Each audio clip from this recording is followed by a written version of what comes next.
नमस्कार, मी वर्षा नलवडे. बुलेटिन मध्ये आपल्या सर्वांचं स्वागत करते. पाहणार आहोत न्यूज टॉप 9. सुरुवातीला बघूयात मोठ्या घडामोडी. मुंबई महापालिकेत महायुतीचाच महापौर होणार, मुख्यमंत्री फडणवीस ठाम. तर कल्याण डोंबिवलीमध्ये भाजप आणि शिवसेनेचाच हे दोन्ही प्रमुख पक्ष. फडणवीस यांचं वक्तव्य. महायुतीचा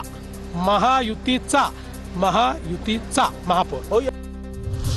पुणे जमीन व्यवहार होत असताना अधिकाऱ्यांनी नकार द्यायला हवा होता. अधिकाऱ्यांनी त्यावेळेस कागदपत्र तपासणं गरजेचं होतं. पत्रकारांसोबतच्या अनौपचारिक गप्पांदरम्यान अजितदादांचं वक्तव्य. अजितदादांच्या पुत्रानं गुन्हा केलाय. अजित पवार यांनी आता रंगसफेदी करू नये. पुण्यातील जमीन प्रकरणावरून संजय राऊतांची टीका.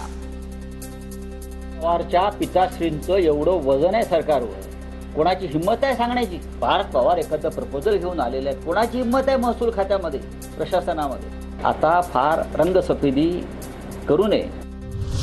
तुटेपर्यंत ताणलं गेलंय, आता थांबलं पाहिजे. अनौपचारिक गप्पांदरम्यान रायगडच्या पालकमंत्री पदासंदर्भात अजित पवारांचं मोठं वक्तव्य. उदय सामंत, तटकरे आणि गोगालेंची चर्चा, लवकरच निर्णय घेणार, अजित पवार यांची माहिती. अजित पवारांकडून एक पाऊल पुढे जाताना दिसत असेल तर आमची 2 पावलं पुढे असतील. आम्हालाही वादविवाद करण्याची हौस नाहीये. रायगडच्या पालकमंत्री पदासंदर्भात भरत गोगावलेंची प्रतिक्रिया.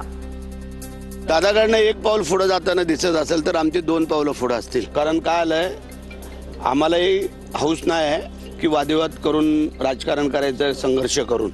परंतु प्रत्येकाने समजून घेणं गरजेचं आहे. मलिकांबाबत प्रत्येक पक्षाचा जो तो अधिकार, त्याबद्दल मी काहीही बोलणार नाही. मलिकांना भाजपच्या विरोधानंतर अनौपचारिक गप्पांमध्ये अजित पवार यांचं मोठं वक्तव्य.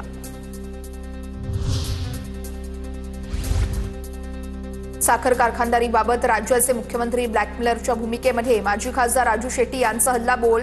तर साखर कारखानदारीमध्ये काटमारी होते हे मुख्यमंत्र्यांना मान्य. माजी खासदार राजू शेट्टी यांचा हल्लाबोल. तर ऊस दरवाढीसाठी पंढरपुरात होणारं शेतकऱ्यांचं उपोषणही थांबलं. सिडकोच्या घरांच्या किमती 10% कमी करण्याचा निर्णय. उपमुख्यमंत्री एकनाथ शिंदे यांची परिषदेत घोषणा. आमदार विक्रांत पाटील यांनी केलं होतं आंदोलन. तर EWS LIG प्रवर्गातील नागरिकांना मोठा फायदा होणार.